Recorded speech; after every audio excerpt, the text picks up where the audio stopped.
All right. Yeah, we're recording and levels seem pretty good. You're good. So Yeah. just going to minimize that with that and see how we go. Okay, I'll start in a sec. Yeah, all right. All Take your right. time. Man, I need to clean this room. This looks absolutely terrible on camera. Sure. Um, All right. Feel free to make fun of yourself if you want. It's all good. sorry, we just wait to tell people in the recording that I'm on camera. All good. All right. All right. Whenever you're ready, dude. Okay. Yeah. I'm kind of cautious because you always start the recording early, like you always play it beforehand. So, Oh yeah. I mean, I've been recording for the past minute, 2 minutes, as other than just to check the audio. But you know, all right. I tend You, to you, think we you get. you should get that rush checked out, Anth, actually. It doesn't look Oh, that great. Oh well, thankfully this is an audio podcast. The YouTube viewers though they're screwed. They're absolutely screwed. But Yeah, they audio get only. nice close ups. Yeah, Anyways, exactly hello right. everyone. We are here. Oh Welcome god. to the Board Game Gateway episode 11. Thank you so much for joining us. I am your host this evening, Ralph here, and with me we have Nee. Hello, hello, hello. I'm gonna do three hellos instead of Blake's single hello. So Ah, maybe they'll think I'm three times as good as Blake. Who well, that's the knows?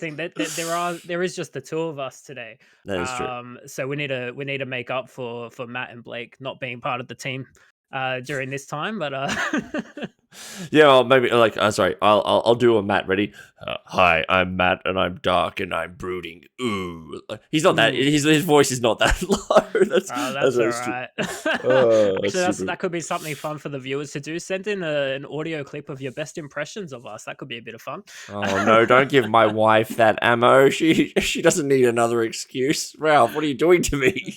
Uh, Anyways, welcome to Board Game Gateway. If it doesn't feel good, you're not doing it right. I love it. I love it. The users, like um, the listeners, they never know.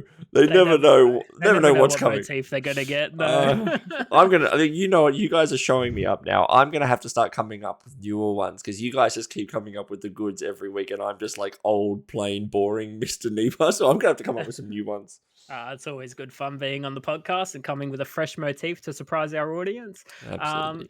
but this is your gateway to board game podcast. Today we're going to talk to you about a gateway game, a little bit about what we've been playing lately, and we're also going to dive into a bit of our hot topic segment, which is going to be board game genres explained, and that's when you might hear of a board game or someone might say, hey, this board game is worker placement or deck building, and we're going to tell you what those things are and what you can expect from the game. But before we dive into that, we're going to talk about our gateway game, and it's a simple card game called Air, Land, and Sea. Anth, do you want to explain this one to our viewers? Yeah, sure. Air, Land, and Sea is a two-player war game that is really, when I say war game, it's played with 18 cards. There are three theaters of war: the sea, the land, and the air, or the air, land, and sea, if you want to, go with the Nailed title. it. Nailed Yeah, it. exactly right. And so there are 18 cards, um, six of which belong to each theater of war, and one card for every power value from 1 to 6. So there's a power 1, 2, 3, 4, 5, and a 6 for every theater of war. What happens is you shuffle the deck of cards, you deal out 6 cards randomly to each player, and then you play those cards. Their value is basically the strength of that card in that theater of war, and the player with the most amount of power in that theater is going to win it. Now, what makes this game really interesting is that two things. The first of all is that basically every card bar the 6 power cards have got some sort of an ability that allows you to do some funky things like changing the position of cards into theaters. I mean, Ralph, the way that you described it to me was, hey, I've got flying tanks now because there's a card that allows me to put tanks in the air theater. So, hey, that could be fun to see. So that's the first thing, so the powers. But the second thing, which is the way that you gain points, is when your opponent withdraws from the battle, depending on how many cards they have left in their hand, is how many victory points you get. There's a little player marker that dictates if you're the first player, the point values for withdrawing, and if you're a second player, it's just a smidge different. But essentially, if I have no cards in my hand and Ralph was to win all 3 of the theaters of war, that's 6 points per theater. He gets 18 points. The winner of the game is the first one to 18 points. So if you're not confident in winning a theater of war, you have to, you got to bow out, and you got to bow out earlier rather than later. And the problem is, once you bow out, the cards that would be in that theater, Ralph, you can no longer play at all because they can't be played in that theater.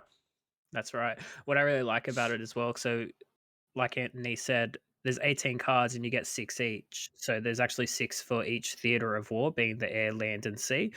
But if I get my first 6 cards and I look at them and I realize I have no cards that belong in the sea, I don't have submarines, I don't have, war boats and things like that, I might just take my first turn as I withdraw from the sea, because that way Nee will only get, like, I think 1 or 2 points because I have all of my cards still at that time.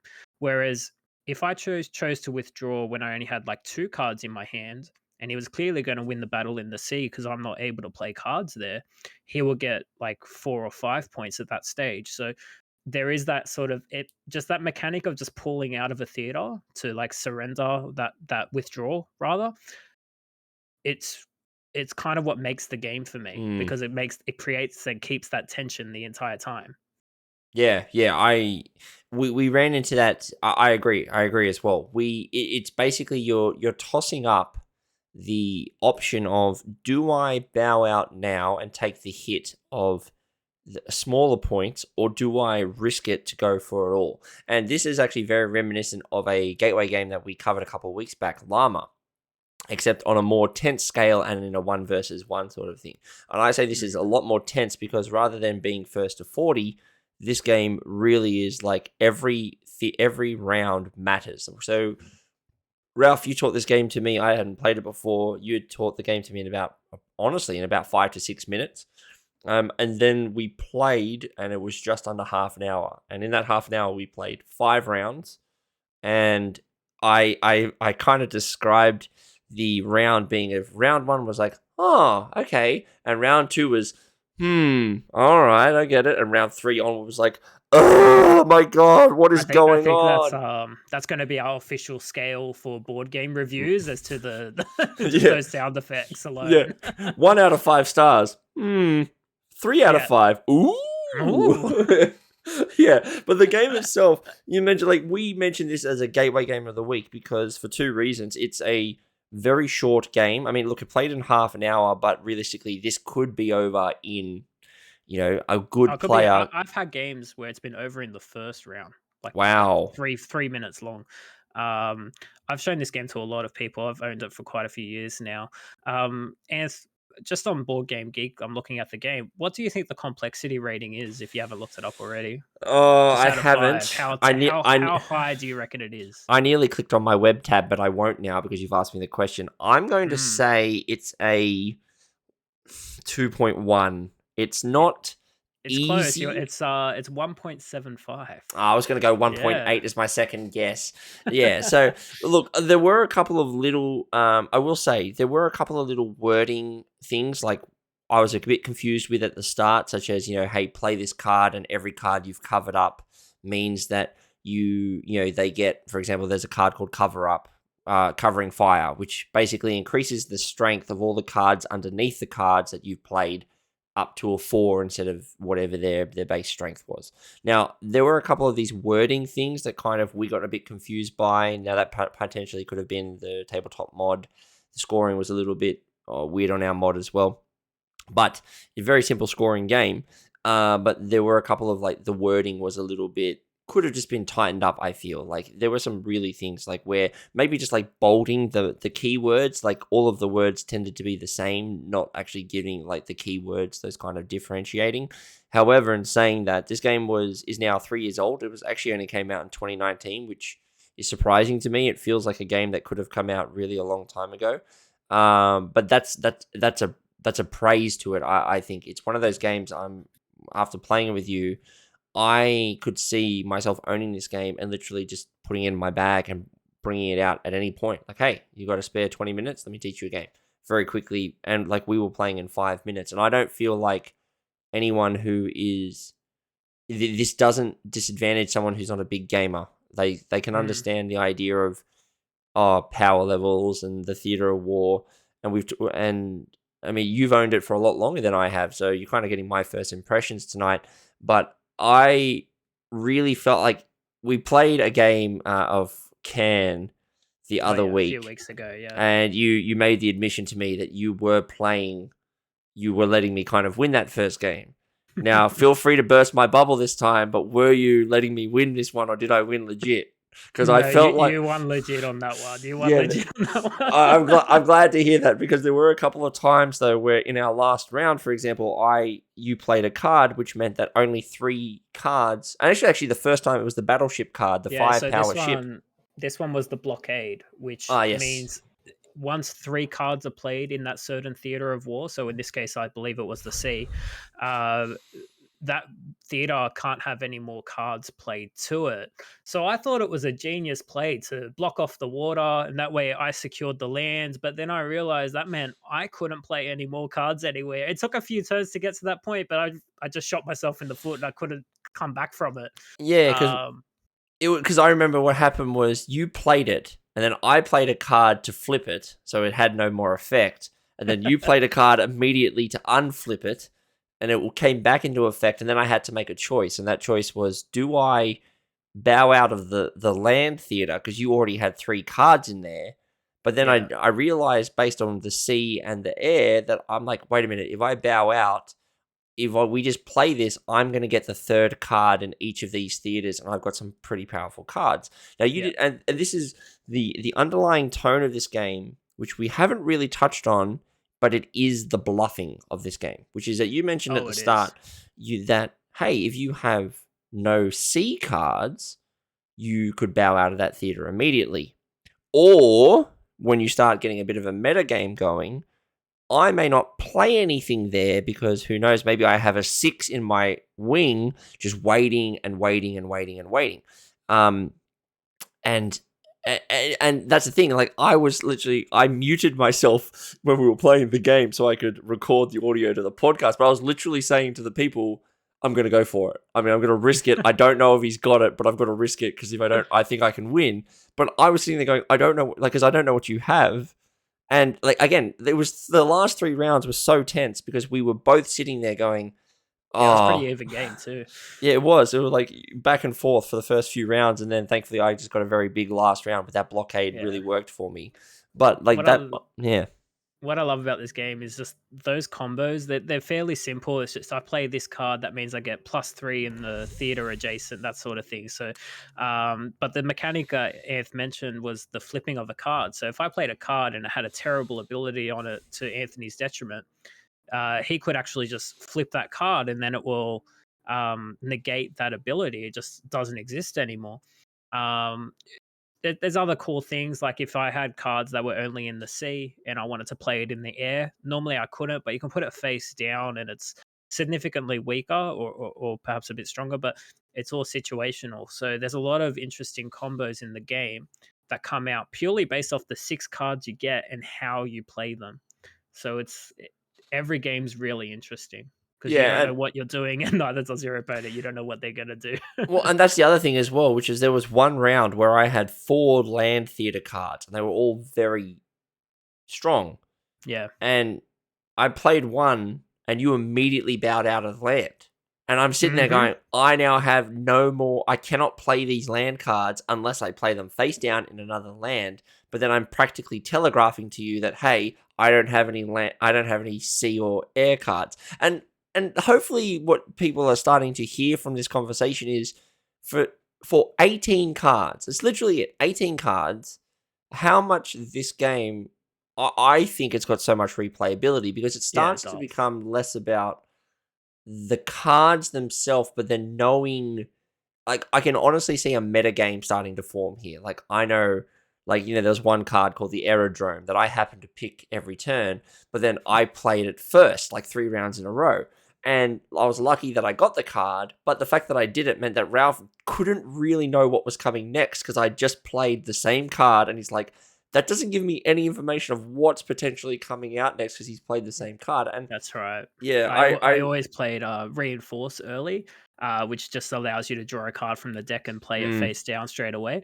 But it's mm, also a very weak card. So in that way, you're not telegraphing what type of cards you have, and yeah, it keeps your opponent guessing for that little bit longer. yeah, it really does. And yeah, look, I really enjoyed this game. I think it Mm. is. It's been on again. I've spoken about my wish list of games. I'm currently on a kibosh, but it's gonna stay there. And now it's like shot right to the top of my. I've got to buy these games because this is a game that I think I could play with my wife really well. And even though it's got a World War II quote unquote theme, right? It's not really a World War II. It has like World War II theme, like imagery, but it's Yeah, it's not. it's it's sort of It's like cartoony in a way as yeah, well. yeah, You touched on like maybe some cards should have keywords bolded. It actually does, but the TTS game, the video game version of it that we played, it wasn't very prevalent, and the right, colors okay, were a bit more dull. It doesn't necessarily pop in real life; like the colors are still fairly dull and washed out, yeah, because that's kind of the theme of the game, the art. But the right, okay, text is actually it does have it bold. However, it could really benefit from a better glossary because I feel like yeah, what I understand how some cards work may not actually be how it's meant to work by the designer. So right, it could do with a little errata for me, but it's a fantastic little game. You mentioned playing with your wife. The designer actually made this game kind of with his wife because they just wanted to play a very quick, tense card game. And awesome. there's a lot of game in this little 18 card deck. Yeah, the designer is John Perry and it's published by Arcane Wonders. Now, I do want to also say though, you just touched on it there, Ralph. But the other gripe that I have is the color palette. I Mm, don't like the air is like the army green, the sea is like a chalky blue, and then the air was like this it's grayy like a green. gray, Yeah, yeah. it's just like I would much rather see like a second edition of this where it's like, yeah, I understand that you have this army war theme, right? That's kind of helps sell the theater of war and all that stuff, but the colors just don't really pop. It literally took me 2 rounds before I'm like, oh, wait a minute, does that card is that like it the very first round it didn't pop. It didn't click Mm, that it's like, hey, that mm. card can only be played there. Whereas I feel like if you had three very diverse colors, it would make sense that red goes to there and green goes there and blue goes there, and then we have rules that can break those and then they can go around the place. But So look, there's that's actually a new version of this game coming out. It's not a second edition or anything. It's kind of like how you have the Lion King, you have the Lion King 2. It's kind of like the second version of it. So instead of called Air, Land and Seas, hmm this one's called Spies, Lies and Disguise. I have heard about this one. Um Yeah. the colors, it still suffers from the colors are a bit similar, but the cards do have a suit. So like Okay. the spies are in a coat and there's a dollar sign as another suit. That sort of helps. Um, Shut Up and Sit Down did do a video review on this, Right. and they quite liked it. But they said, if you're going to dive into your first one, Air, Land, and Sea all the way, because this other one introduces some more mechanics to it. But what I like about Air, Land, and Sea is I've had it for about 2 or 3 years. I'm not nowhere near sick of this game. I love it. Well, that's great. Yeah, I love it too. Thank you for introducing it to me, mate. I look forward to playing it with you some more and hopefully buying it and introducing it to some of my friends and family. I think so. That'll be great. Yeah, it's a great little game. But moving on, Nee, what have you been playing recently? Look, I haven't got a lot to the table in the past week due to quite a few things. My wife is currently rehearsing for a show, so her nights are currently busy. So my main gaming partner is currently out, and the reason why Blake and Matt are not here is because Matt's part of that and Blake does shift work. So other than Oh, yourself, I kind of have a bit of a difficult time finding gaming partners in the week. uh, However, on the weekend, we did invite my cousin around, Kate, and we went back and we played a older game. I say an older game, and it's some people may roll their eyes at it, but she brought over Phase 10. And phase 10, for those of you who don't know, is basically a variation on the gin rummy kind of rummy cub sort of, set building game where there are 10 different phases, each of them where you have to collect different things. So the first one, for example, is 2 sets of 3. Then the second one is a set of 3 and a set of 4. Then the next one is like a run of 3 and a set of 4. And what you're doing is essentially playing gin rummy, essentially with different kind of collections and different things that you got to do. And the game ends once you phase up into the next phase in the next round of cards if you are successfully able to complete the phase, which is if it says put down a set of 3 and a run of 4, you need to have that in front of you. The round ends though when someone gets rid of all of their cards, and then your points are tallied up based on, it's like 5 points for a single card, 10 points for every double value card. So they've got cards from 1 to 12. And then it's 15 points for a wild and 25 points for every skip card that you have in your hand. So the idea is you don't want to be holding on to things if someone finishes, because if someone finishes, you're going to get a lot more points, and it's golf rules. Lowest score wins.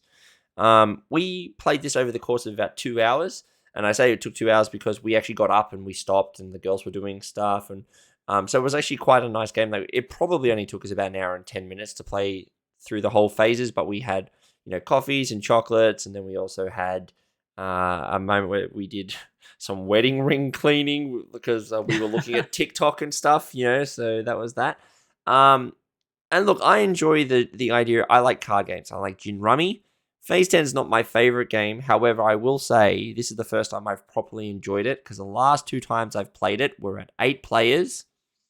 Please don't ever do that. And the last time I did it before that was 7 players, because they tried to bring it to a party and say, hey, this is a great game. And every time I was like, I played it and I went, this is boring. I'm literally sitting here doing nothing. Yeah. The game's over. I haven't blah, blah, blah, blah, blah. But I've bowed out of games that are good games, but just the player count was not good for them. Yeah. And so when they came over to play it, they were like, you don't like Phase 10? I said, no, I like Rummy and I like Gin, but I've never played this game at less than 7 players. So I played it at 3. Max would be 4. I don't think you'd ever want to play it at more than 4. I also don't think you should play 10 phases. I think 6 or 7 is probably enough. 5 is probably even enough, just because, you feel like you have to keep plowing through to get to the end. But I think realistically, after 5 phases, you'd be done in about half an hour, 45 minutes. That would be much tighter, and I'd much enjoy that.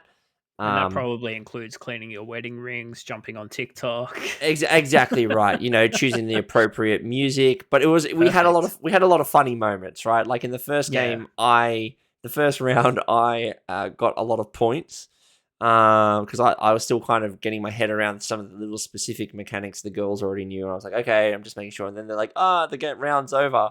And then I got 90 points and they both had nothing. And then the next round, I finished the round before Kate and George had a chance to play anything, and they're like, oh no, we were taking it easy on you. And I'm like, don't take it easy on me, because once I get it, I don't want you to feel like I don't want to not destroy you if I you've destroyed me, and that's okay. And we did get a bit snippy at each other, and as we do, but it was a lot of fun. The night was fun.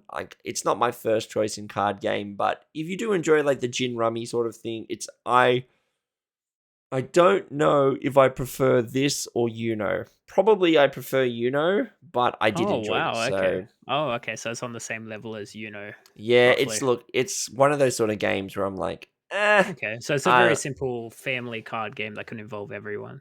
Yeah, very much so. Not everyone. Maximum of 4 players, preferably 3.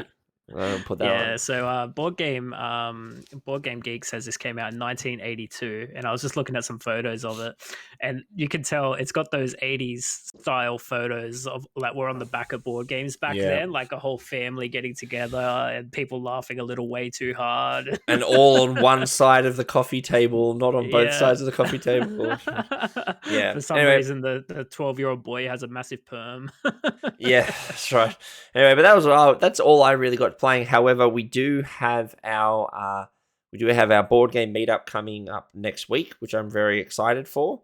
So I am looking. I went to one recently too. Yeah, I'm looking forward to hearing about that, because I believe that's what you're going to talk to us about. But hopefully, I'll have more to report next week with that. But speaking of an event, you went to, I believe, the Are You Okay to Play event. Is that correct? Yeah, so we recently had Are You OK Day, and our local game store decided to have the Are You OK to play. Hmm. So the answer was yes, I was okay to play. And one of my mates, Reese, shout out to Reese, big fan of the podcast, long time listener, no time caller.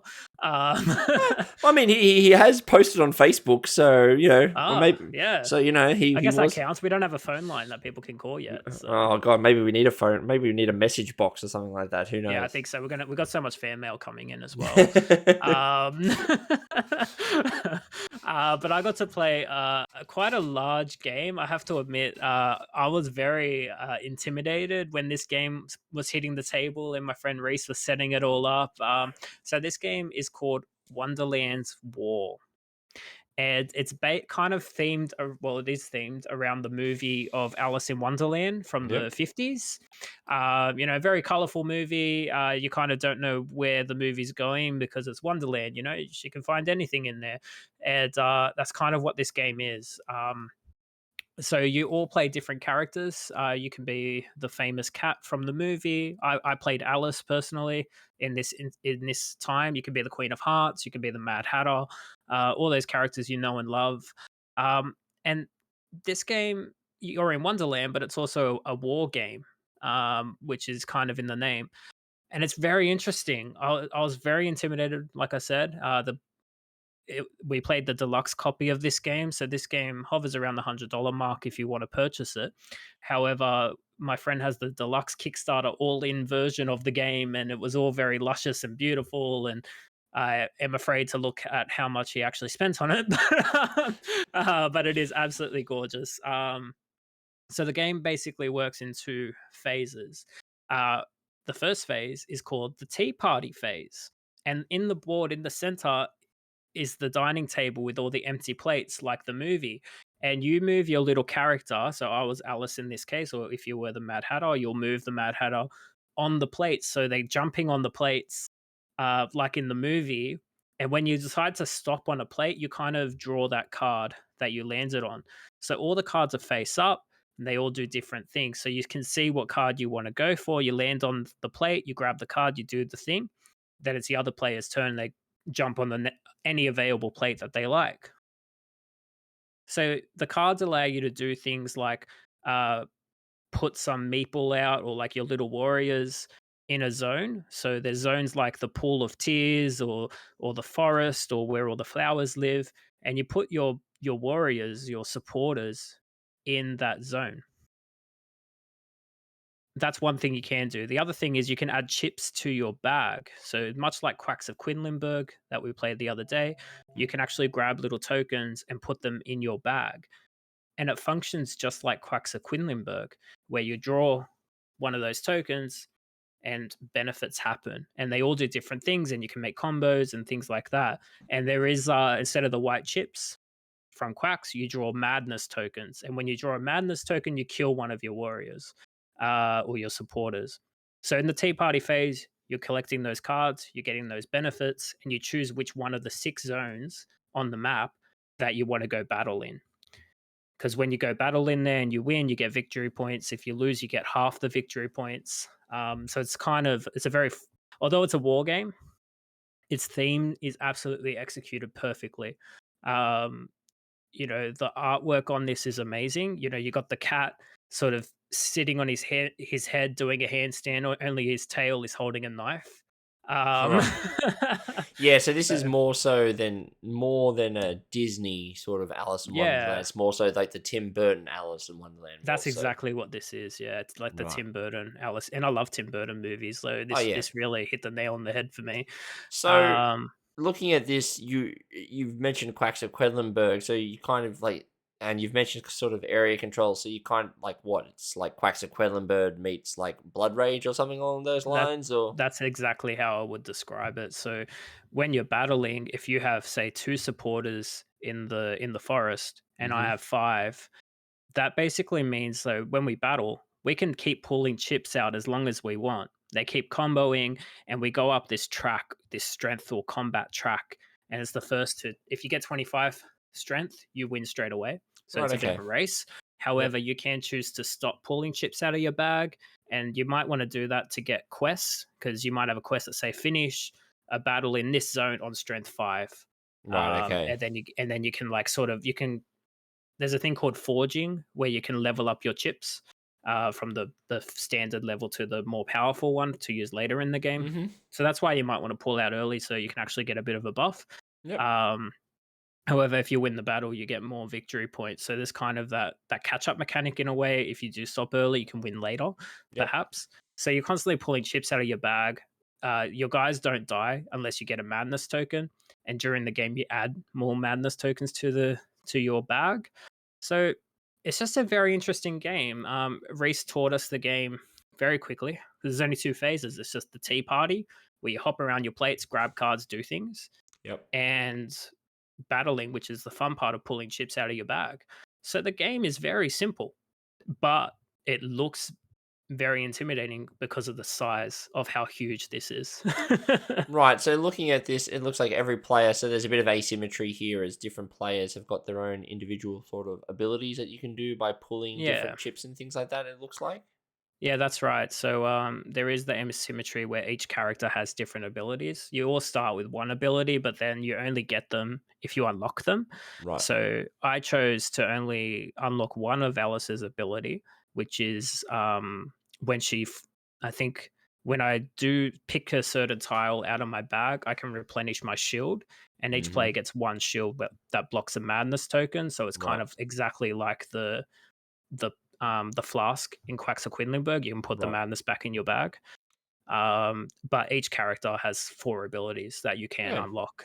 Yeah. Yeah, awesome. So, how long did it take you to play in? And I guess really the follow up question going with this is if it's do you think this is kind of a more advanced quacks? Is this the next step up for some people, or is it not even like it's not really comparable for a step up and maybe a kind of a diagonal Um, step, if you will? I'd say complexity wise, it's about the same as Okay. Quacks. So Okay. there's Quacks probably has more to worry about because there's more combos you can do and Okay. more like chips to pick from in a way. Mm-hmm. Um, and the only main difference in Wonderlands War is that it's a war game. Okay. So Quacks, you're all drawing chips out of your bag. You're having a fun time. If you lose, you're like, oh man, I got all my white chips. That's terrible. But this game is kind of, I want to make sure I can get to 25 strength before you. Okay. You're not necessarily attacking other players, but you're just trying to psych everyone out, and it's quite So, fun, so do but you different. think that given the fact that there is a lot of player interaction and the fact that you are relying on a push your luck kind of lucky state, can that really affect the way that this game plays? Do you find that you could be on the receiving end of bad luck more so than bad decision, and or do you think it Um, doesn't affect it? A little bit. I'm probably not privy to say because I lost our game pretty badly. Right. Um, However, I never felt like I was at a complete disadvantage because I won Okay. the battles that I wanted to win, and Right. I kind of pulled out early on the battles I wanted to. It's just the other Okay. players had played a better game than me. I Okay. find this is more forgiving than Quacks because Quacks is when you draw your 7 white chips, you explode, and then you miss out on getting points or shopping. This one, if you draw all your madness tokens, you just put every chip back in your bag and you can keep drawing as long as you have supporters in there. And like I said, Okay. when you draw a madness token, you kill one supporter. So, Right. but Okay. you're kind of limited as to how many supporters or dudes on the Right. map you're allowed to put out. Okay. Yeah. Okay. I see what you're talking A bit about. a bit more thinking, there's a bit more strategy in this than Quacks, because not only are you doing the bag building, you're also trying to manage how which battles you want to win and lose. So there's a bit more to Okay. think about, Right. but Quacks is just, which chips combo the best with which. Awesome. Well, I know Reese is very keen to play a lot more of this because he spent quite a bit of money on that deluxe copy. So hopefully, I'll get to have a go of it soon. Yeah, it's a fantastic game. Definitely give it a go. Like I said, it's kind of hitting the market now, and if you do want that all-in Kickstarter version, they're coming out with another Kickstarter reprint soon as well. Awesome. But yeah, so with that, I think we'll dive into our topic. Um, topic of the episode, which is board game genres explained. Ant, you want to give this one a quick overview? Yeah, no problems. So, ladies and gentlemen, we are now in episode 11, and we've been doing this obviously for now a couple of months. And one of the things that we've been striving to do is obviously to provide you with a platform to understand gateway games and games that can get you into the hobby. But what we realized we haven't done is we haven't given you some of the glossary or the index of some of the important mechanics that you will find in the board gaming space.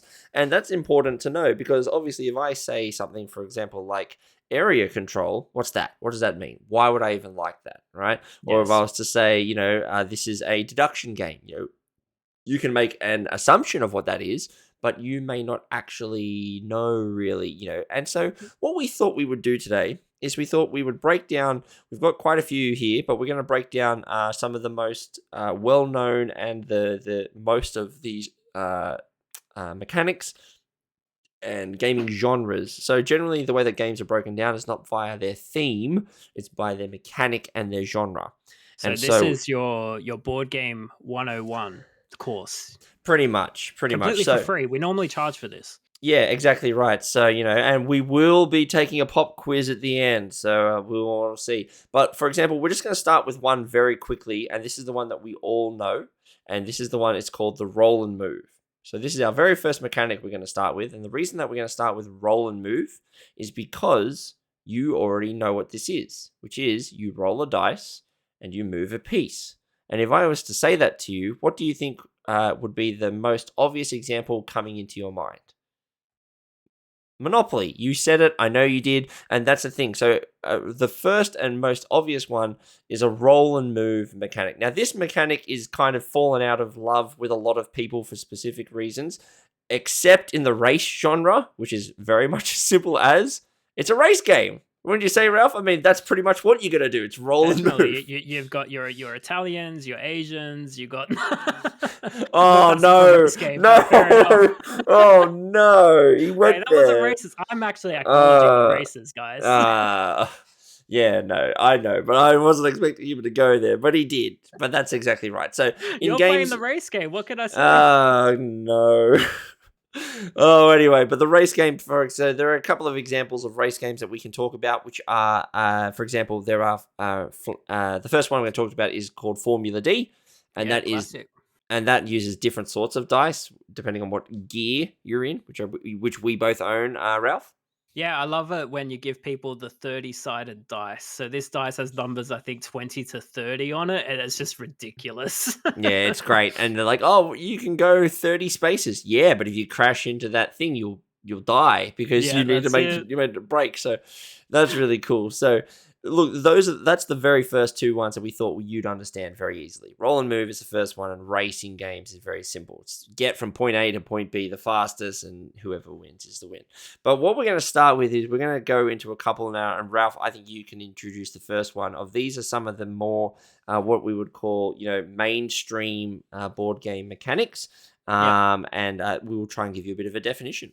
That sounds great. So the first one is a game that I really like. It's called worker placement. So what is worker placement? That's when you have a worker, typically a meeple, which is just a nice little figurine that kind of represents a miniature person. And you put it on a space and then you get something.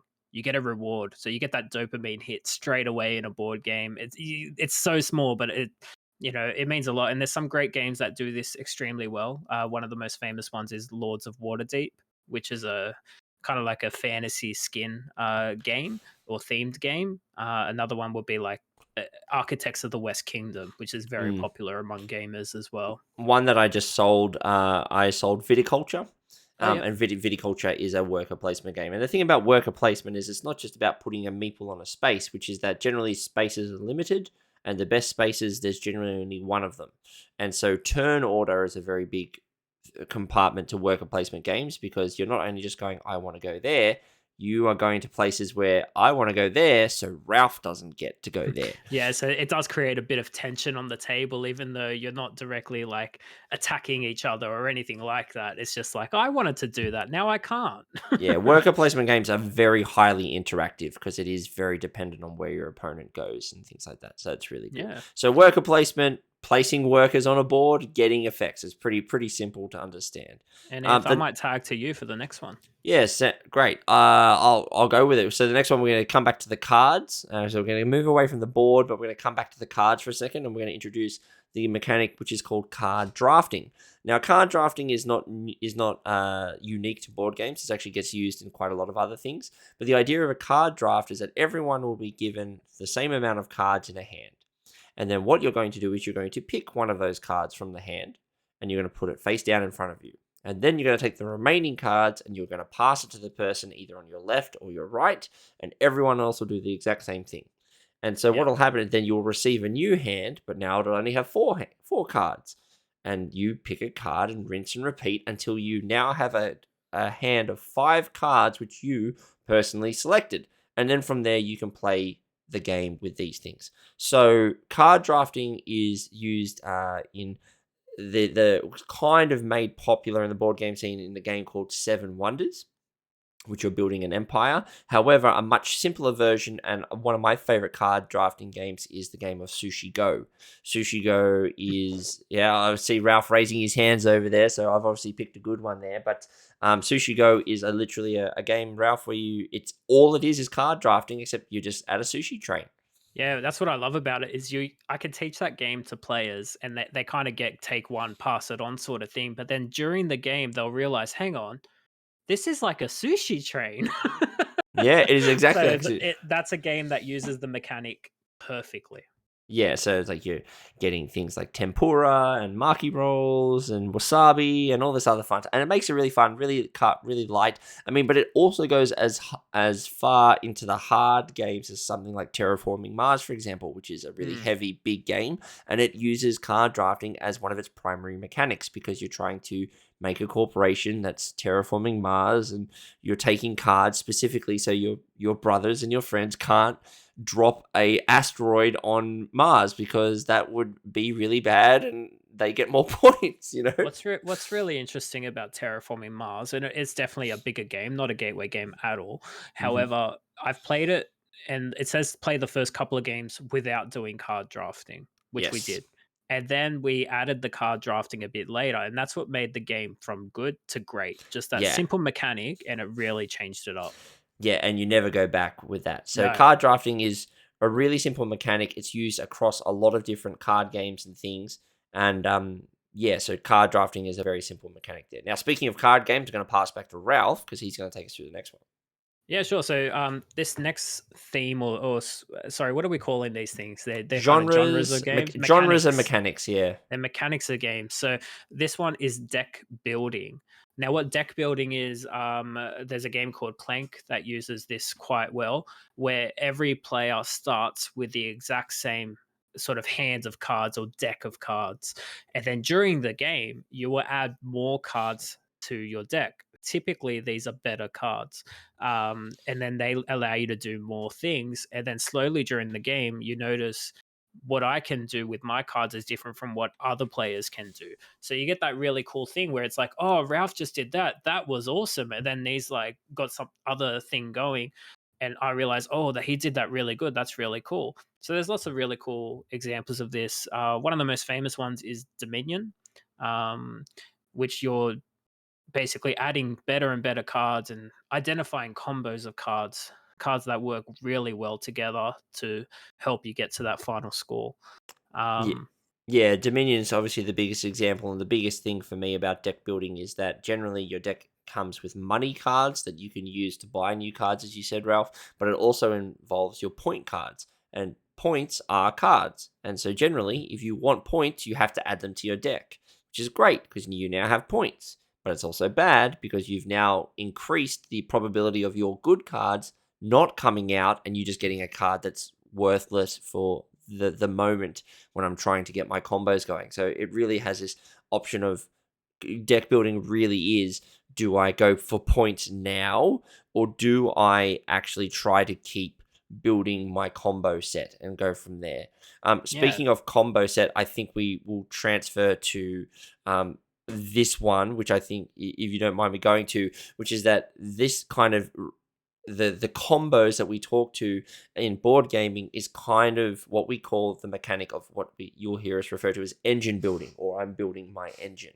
And engine builders are basically games in which you start with nothing, and by the end of the game, you are comboing like nobody's business. Like if I roll a 6, I get a gold, and because I got a gold, I now get a point, and because I got a point, I now get to draw an extra card. That's an Mm, engine, something that continually spits out something at you when you do something. When I put my foot on the gas, my car goes forward. When I draw 3 cards, I get four gold. That's the engine that you're building. A great example. yeah, Now, yeah. engine building games tend to be more complex, Ralph, but they are very satisfying. And a lot of these mechanics overlap. So a lot of the games we're mentioning, they can fit into a lot of these categories, Mm, but they're actually mechanics are just kind of one system in a board game. And there's yeah. some board games, there's a lot of board games that have multiple of these themes and mechanics to it. My favorite engine builder is Scythe. That sits behind Mm, me. But so you kind of start the game very slowly. However, towards the ends of the game, you can start, doing crazy combos and scoring a lot of points very quickly, and any player can do that. It's sort of everyone, it's kind of like a symphony, an engine builder where hmm. it starts out with just one instrument, but then slowly every player gets stronger and stronger, and it crescendos beautifully. That's the sign of a great engine builder for me. Yeah, and it's also a sign of that you built this. You're the one who Yeah. chose what went into it. You're the one who picked the combos. So when at the other end, when depending on if it's good or bad, you only have yourself to blame. And That's there's typically a lot of avenues you can go in a good engine builder. There's a lot of places you can explore, but you won't get to explore all of them. exactly right. And so you got to pick your strategy. And generally, a Yeah, specialist will win. Jack of all trades tend to not. So you got to pick B right there. So that's yeah, it. But so that's our engine builders. perfect. I might take the next one, Ant. Yeah, please go for it. So the next one's one of my favorites. Madonna did say, "Let's get physical." This is a dexterity is the is the mechanic, or Love rather it. the theme. I Love wouldn't it. say dexterity is not really a mechanic Love it. in a way, but you got to get your body moving. So one of the most famous dexterity games that most people know and don't, I guess a way to explain it would be like air hockey. Kind of at what you see at the local arcade, where you have a disc in the middle of a table, and you're kind of hitting it across to each other, trying to get a point. That's an example of a dexterity game. Games like Jenga is Yeah, another I think family favorite. Jenga would probably be the most anything that involves you physically having to do something to affect the game, that is kind of a Yeah, dexterity game. So that's right. We've got throw burrito, and that I always love involves people jumping under tables and hitting your head on things you're not supposed to hit with your head. yeah, yeah, there's so many games out there. I mean, you've crokinole, or as you've Mm. written it in our document, corn canole. Um, I was in a panic. but Sorry, I like, don't know but how to spell crokinole. generally, dexterity games actually would be games that you could say require a physical skill or a dexterous skill, something where you as a player can affect the game not by bad luck, but you could practice it and get better at it just by Yeah. physically doing it and repeated It's motion. kind of So like pool, like snooker. yeah, The more you exactly. practice, the better at it you're going to get. Yeah, exactly right. And so that's what dexterity games are. They're I like Clask, for example. That's kind of like the tabletop air hockey equivalent. So Yeah. that'd be something there. So speaking of, we'll go from dexterity and we're going to go to another sort of fun one, but this one you can't get better at. You just have to see whether or not you can quell your lust for more. And we're going to go to the mechanic or genre called Push Your Luck. And this is very simple. It's very much the gaming, gambling mechanic, which is that generally in games, Push Your Luck games require you to make a choice of when you can stop and you can bust out of the game. Or an example of this would be, for example, Quaxo Quedlinburg, as we talked, which is that if you keep pulling chips, eventually you're going to blow up. Or, for example, one of the new, obviously, one of the games that Blake discovered, which is Can't Stop, which is it's only Push Your Luck. There is a game Mm. literally called Greed, which my sister-in-law Hannah really loves. So she really loves that. And obviously Ralph, the one that you just talked about, Wonderlands War. Yeah, I am terrible at push your luck games. I know when to stop, but I have the Go worst on. luck Go in the one world more. when it Go comes to one that. more. No, no, but I love that banter. Actually, we played a game of Quacks the other day, and Yeah. I just love pushing and encouraging people to push their luck. I suffer no consequences for it, but I love that little meta smack talking. You won't do it. You won't do it. You're I scared. went to There's no it, way. Oh, yeah, like you if just you were a better man, you would do it. exactly right.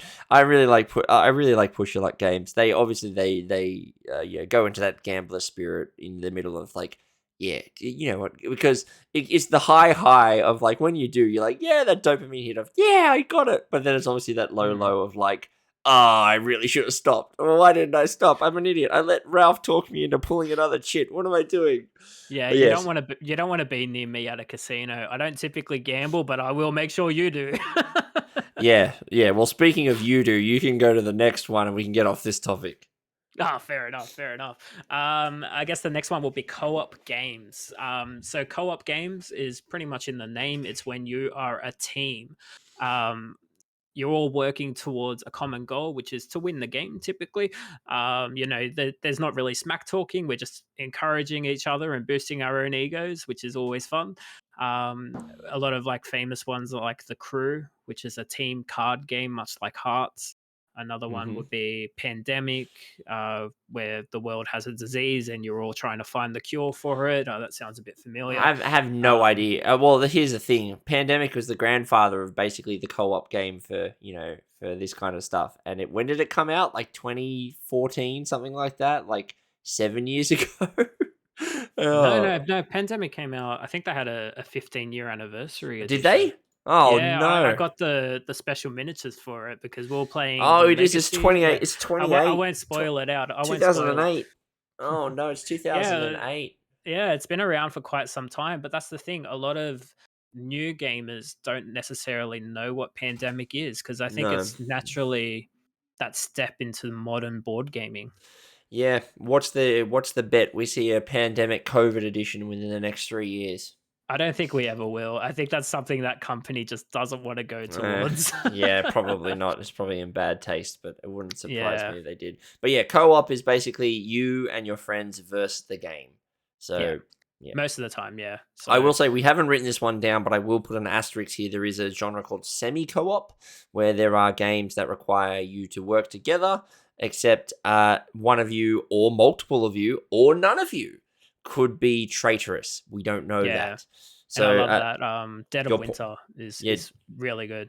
and a game that you were pointing above your head there, Ralph, in your games collection, Nemesis, which is basically a recreation of a famous alien movie. I believe it was called, I believe it was called Starship Troopers. Shrek. Oh, damn it, Shrek. No, Aliens, of course. So Nemesis is basically Alien, the board game, just not Alien Yeah, branded. and I can't wait to show our group that game. I want to It's play it so fantastic. badly, so badly. I want to Yeah, play that one. it's really good. It creates a lot of great moments where because you can't say you all start on a team, but in that game, you could be the trader.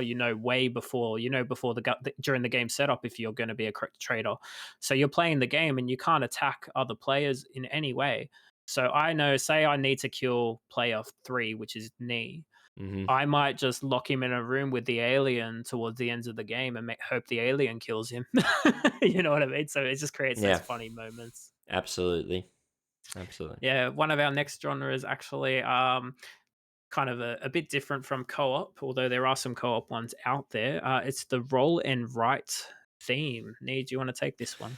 Sure enough. Yeah, thanks, Ralph. The roll and write genre is basically, we all actually know this. If Hmm. you've played Yahtzee, you have played a roll and write. It is Or if literally you've ever taken homework home as well, roll and write. Exactly. Yeah, rolling. exactly. Roll and write, mate. Yeah, you got But to yeah, drive the car home. That's rolling. essentially you roll some dice and then you write something down on a piece of paper. That's quite it. That's basically the whole game.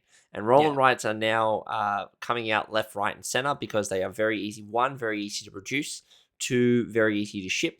And three, there's actually a lot of really cool mechanics coming out there now. Mm. The one that we talked about obviously in this podcast is That's Pretty Clever. That's the big example, but there are other examples such as Fleet the Dice game, and even the brand new 2.5 hour roll and write game coming out, Twilight Inscription, which is looking forward to, or something like Hadrian's Wall, which is a very heavy sort of game as well, which you talked about in a previous podcast. Yeah, probably the biggest roll and write you can get. My wife's favorite game, and if I don't mention it here, she'll probably like mention it to me later. It's like, Ralph, you missed this game. It is Welcome to, Ah, yes, I've got that one. um, which is what we call a flip and write, which I will put in the same genre as a roll and write, where you flip a card and then you kind of use those results I on your heard little flip and board. fill, a flip and Oh, flip fill. and fill, That's what I nice. heard. I heard Although someone say it's a. it does sound like flip and fill, like you're flipping off a fill on the side of the street. So Exactly. You don't want to flip off Phil. He's a nice no, guy. that's right. That's right. If any fills out there, we love you. Yeah. And I think we'll just go to this final one now. We're about to get. This is not our final mechanic, sorry, but this is one of the other ones, which is kind of the mainstream one. So, Ralph, I'll get you to take this one away, but this is kind of our final, mainstream one before we'll kind of maybe do a Yeah. bit of a quick fire round. I think. Yeah, I think we might do some honorable mentions after this. So this one's called area control, which is where you have certain different areas of a map typically, and area control being you want to be the winner of that area to get the most points. And there might be some areas that are more valuable than others on the board to create some interesting board states throughout the game. But I'm actually not a big area control gamer, so Nee, I'll hand this one to you. Yeah, so area control, as you said, is basically just put more dudes in an area than you do. So I have to control this area, and if I do, I'll get a reward for that. An example is one of my newest games that I've got is called Dead Reckoning, which is a pirate game, and one of its major mechanics is you have to control islands, and when you control islands by having more influence there, you get things. One of the last games that we played at the MacArthur Board Gamers Night was Wise Guys. Wise Guys also had area control. I have to admit, if it's not implemented correctly, it can be very crushing, and I don't necessarily like it from time to time. However, I do think that you will find area control in a lot of games because it basically forces players to figure out, do I want to fight for this, or do I willing to give it up and give you that choice of, do I go for it or do I go somewhere else and take the L there but win over here? That's kind of, it's basically, Yeah. lose the battle to win the war sort of kind of an idea. Yeah, exactly right. There's some battles that you don't really care about, so you might want to lose that one to win a bigger one later on. So it's quite a bigger game. Just some honorable mentions, sort of our favorites. I actually just made one up for this one. It's called a pretzel game, Ooh. sometimes referred to as a beer and pretzel game. My gaming group made this up. So Patent pending. I'm Patent not. pending. Yeah, I'm not too sure if it's used elsewhere, but that's essentially a game where you can just play while having a beer, while having pretzels at the same time. It's still a board game, but you don't really care win or lose. You do your best. Like, that's it. You're just there for it. So Zombie Side is my beer and pretzel game. It's not a fantastic game. Like, it doesn't have to be a great game. It's literally just a game you can play while eating beer, having a pretzel, and having a bit of a chat. Yeah, I think Hues and Cues would probably come one for me. They're basically a color guessing game where it's just, you say a word and then people have got literally over 500 different color shades. You go try and guess it. So I think Yeah. that's a really cool one. All right, Ralph, what we're going to do here, I'm throwing this on you, but we're about to do the quick fire round because All right, I'm ready. we have about 10 of these ones still remaining. And rather than just letting these ones go to waste, I think we should just go quick fire. We'll go down the list and we'll go alternate, starting with you. All right. How's that sound with you?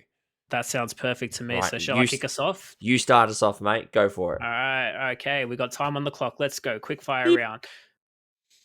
Social deduction. One of my favorites. My favorite is being Blood on the Clock Tower, which I've mentioned quite a few times. The typical one people might know is Mafia, where someone is a bad guy and you have to figure it out what they're hiding and things like that. So that's pretty much it. Yep. Nee. All right, hidden role mechanic. Hidden role basically is where you as a player will be given a piece of information about what team you're on, and nobody else knows that. Hidden role games are big in social deduction, such as Blood on the Clock Tower, but they can also be used in games separately, such as The Resistance or Secret Hitler. Perfect. Next one, dungeon crawler. So you don't necessarily have to be crawling through the dungeon, but you're going through many rooms in a dungeon. One of my favorite ones is Gloomhaven, which is a massive game. May not have heard of it, or if you have heard of it, I'm sure you know exactly what that game is. But dungeon crawler is you walk into a room, find a bad guy, kill him, move on, find the next bad guy, kill him, level up, that sort of thing. Yeah, it takes Next. its inspiration from the next mechanic, which is role playing. So, role playing, obviously, if you know what Dungeons and Dragons is, you know what role playing is. But essentially, the mechanic of role playing is you, as a player, are going to take on the role of something else, whether or not that be a character, a person of historic significance, or something, and you are going to be playing a role, generally in a story. Role playing Yeah. games tend to not be board game specific, but they are played at a table, and as such, we had to include them in this list. That's it. I remember once I was like this dwarf that was hit in the head as a child, and was really stupid and will do the exact opposite of what anyone asked him to do. So when I had my teammates tell me, "Ralph, go hit that bad guy," I would go and do the opposite of that, and it took them a while to figure that out. That I was just a dumb dwarf guy. So it led to some really funny table state where they just thought I was trolling, but in fact I was a dwarf. There you go. Next one is war gaming. War gaming typically is it overlaps a bit with area control, where the you basically have a place like Australia, and you want to go battle New Zealand or something like in Risk, for example, where you have your dudes on a map and you go and fight, roll dice, that sort of thing. Yeah, it can be as easy or as heavy, easy as Risk, or as heavy as a proper tabletop, like war game, Experience. like Warhammer, or even well into the actual historic kind of battles as well. A lot of measuring, a lot of dice rolling, a lot of me trying to kill all your dudes, and then we'll move on to our next one, which is the word games. And essentially, word games are any games that use finding a word or solving a word or using words as its primary mechanic. An example of this would be code names or Decrypto, even though they are both kind of code giving games. They use words as their primary mechanics. Another good example of this would be Where Words, I think, which takes Oh the yeah. idea of the social deduction game or the hidden role game and says instead of just killing each other, we're just going to try and guess a word, and some of you guys are not going to be on the right team. So, word games can be, there are plenty of them. They are Hmm. great. We both own a lot, but they are basically games that involve word guessing. That's right. I love a good word game.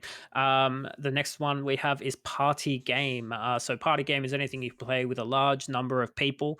Typically, that's there for a laugh. So games like Cards Against Humanity, where you just draw a card, submit an answer, and you all have a bit of a giggle. Or they could be things like Don't Get Got, which is a game that I played on my birthday. It was a lot of fun where you all get secret missions, and basically one of my cousin's mission was to get someone to help you up off the floor. He fell down outside on the grass and the mud, and I picked him up. And he said, "Ralph, I got you. I had to get you to help me up." So, there's lots of little fun party games out there. They're such a hoot. Nee, the next one's actually one of your favorites. Yeah, it's the deduction games. And deduction games are basically logic puzzle games where every player starts with a bit of information, but not all of the information. And throughout the game, you are going to be grabbing more information through different ways, whether or not it be card drawing, asking questions, etc. And by the end of the game, someone is going to know what this is going to figure out the puzzle first. If you can figure out the puzzle first, you win generally. Games like Planet X, Alchemist we talked about, or the most mainstream example of this would be Cluedo. Cluedo is a deduction game. And then we're going to move on to Ralph. I believe you want to take the next one, I believe. Yeah, sure thing. I'll take route building. So route building is what was it the other week? Your point A to point B type games. Well, you're making So a route from somewhere to somewhere else, you know? that's pretty much it. So every day we're route building in some way. Popular route building games are typically things like Ticket to Ride, where you kind of there's a lot of things that overlap, a lot of genres, but essentially you're going from one city to the other. That's essentially what a route building game is. Nate, the next one's one of your favorites. Yeah, the next one is another a harder complexity, but it's called the economic games, and these are games Hmm. that generally require you to make economic decisions and calculate money based on and a whole bunch of things. A simple example would be the game of Acquire, which is honestly the game that I would recommend anyone play instead of Monopoly. I taught this to Ralph and a whole bunch of friends in less than 10 minutes, and we were playing and having a great time.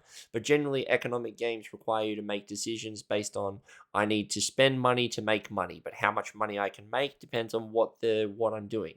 Economic games generally have a lot of other features, mechanics in there than how they interact with each other, such as Brass, which is another one which uses route building and network building. which is one of my favorite games, and you've heard us talk about a lot. I'm just going to talk very quickly and as a quick side note because of the train game, of which a lot of these are, which is if you hear the word 18xx and you're not ready for stock manipulation and building train routes, get out. I love it. But I can tell you right now, these are the heaviest games that you can play in the board gaming genre. 18xx basically stands for train games that are set in the 1800s and involve stock manipulation and route building. If that doesn't Yeah, sound like your cup of tea, get out.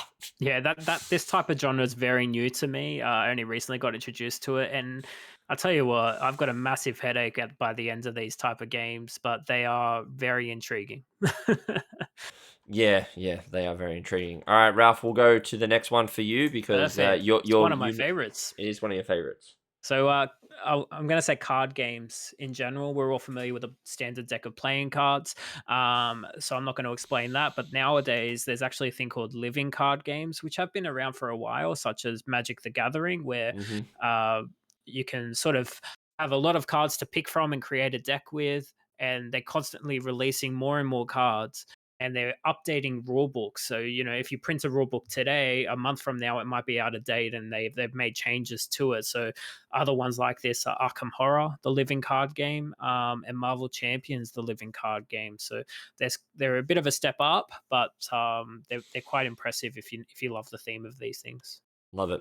I really love it. I'm going to take the next one, which is Yeah, I'm going to talk about what an abstract game is. An abstract game is basically a game that uses pieces in a way that represents something else. The easiest to understand example of this would be chess. Chess is actually a war game on a board on an 8x8 grid, but you don't think of it as a war game, but it is. You are actually battling someone else, and you're trying to capture their opponent's king.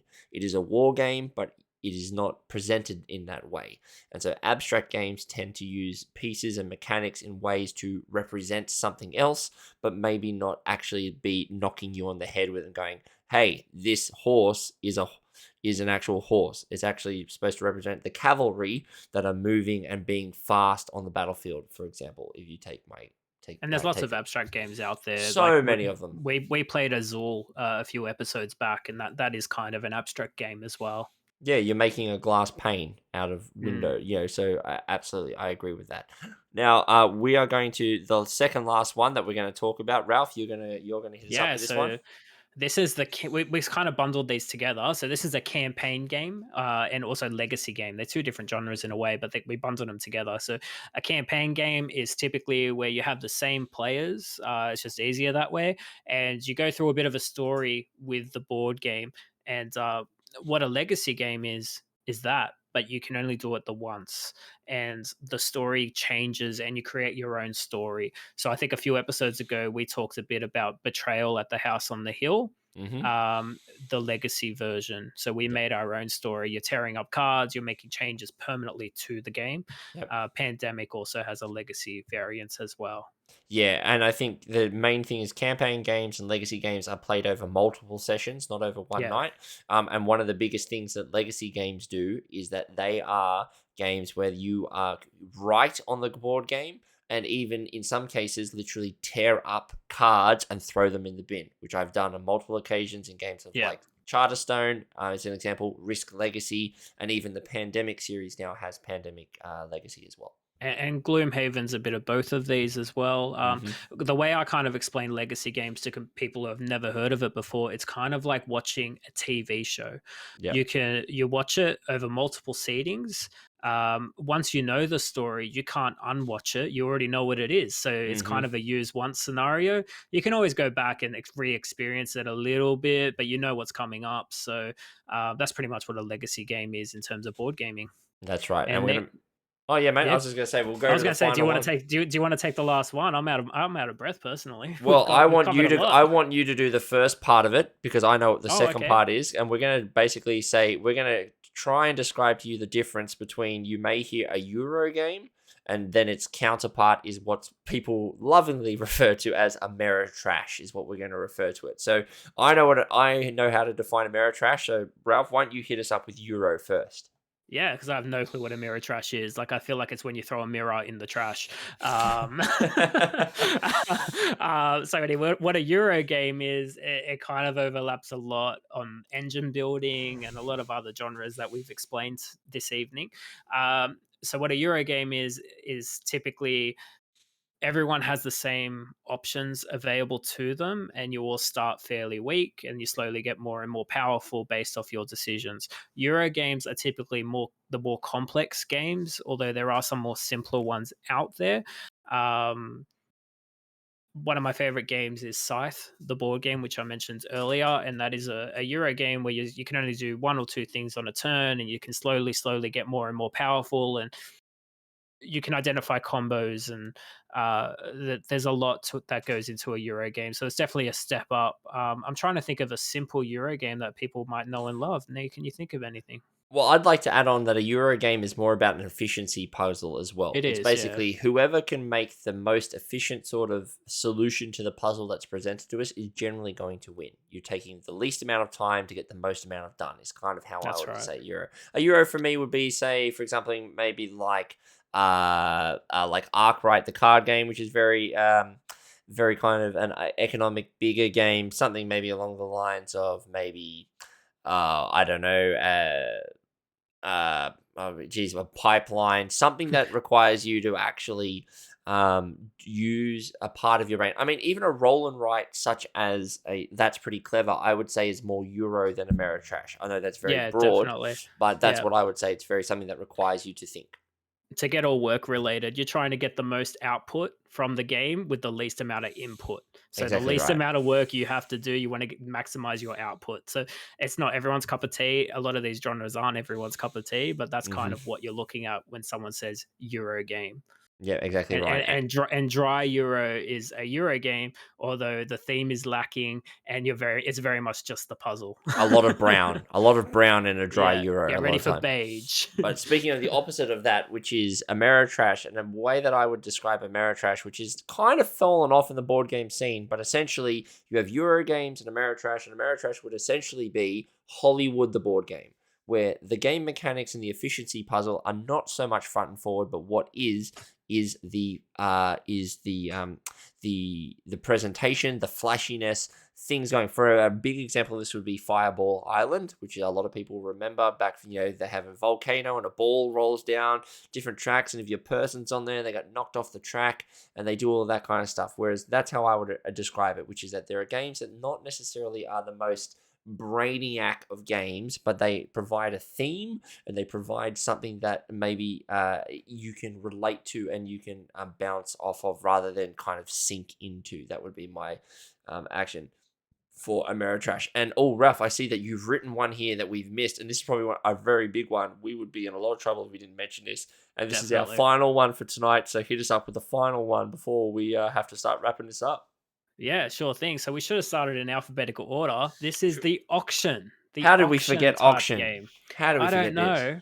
I actually just played an auction game recently. So if you've ever, a lot of us are adults and we may have gone to a real auction for a house and you kind of just know exactly how that works. An auction game is pretty much exactly that, where you're bidding to try and be the highest bidder to buy the thing.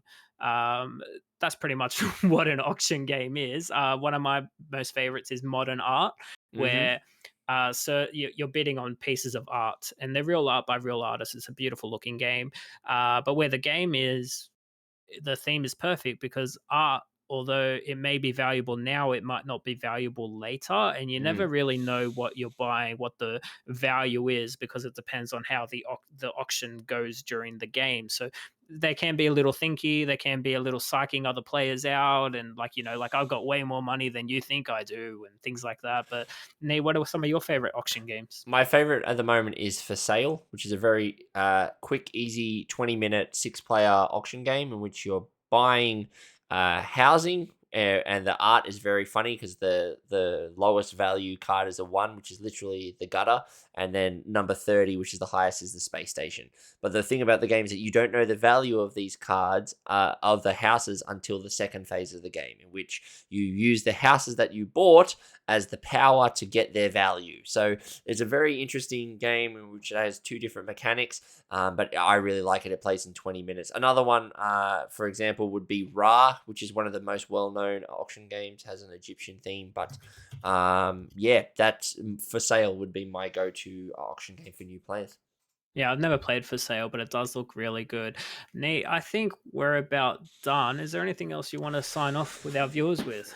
No, just the usual shout out. Go to our Facebook page, like that, and go to our website because all of the links to all of our socials are there. I would love if everyone goes there, but I want to give a big shout out to everyone who is listening, and we are moving forward. I really just am very in awe by the support we're getting from the community. So other Mm. than that, mate, I'm all out. We've been speaking for just over an hour and 10, I think. So I want to share something before we wrap up, actually. please. So, I went to a friend's housewarming party this weekend, and there was about 10 of us. And of course, we played some games every time we do. Sorry, I'm that guy. Brings games with me everywhere. Shoot me. That's But I tell you what, I haven't seen a lot of these friends for some time. And when they heard that I was on a board game podcast, they were all extremely intrigued.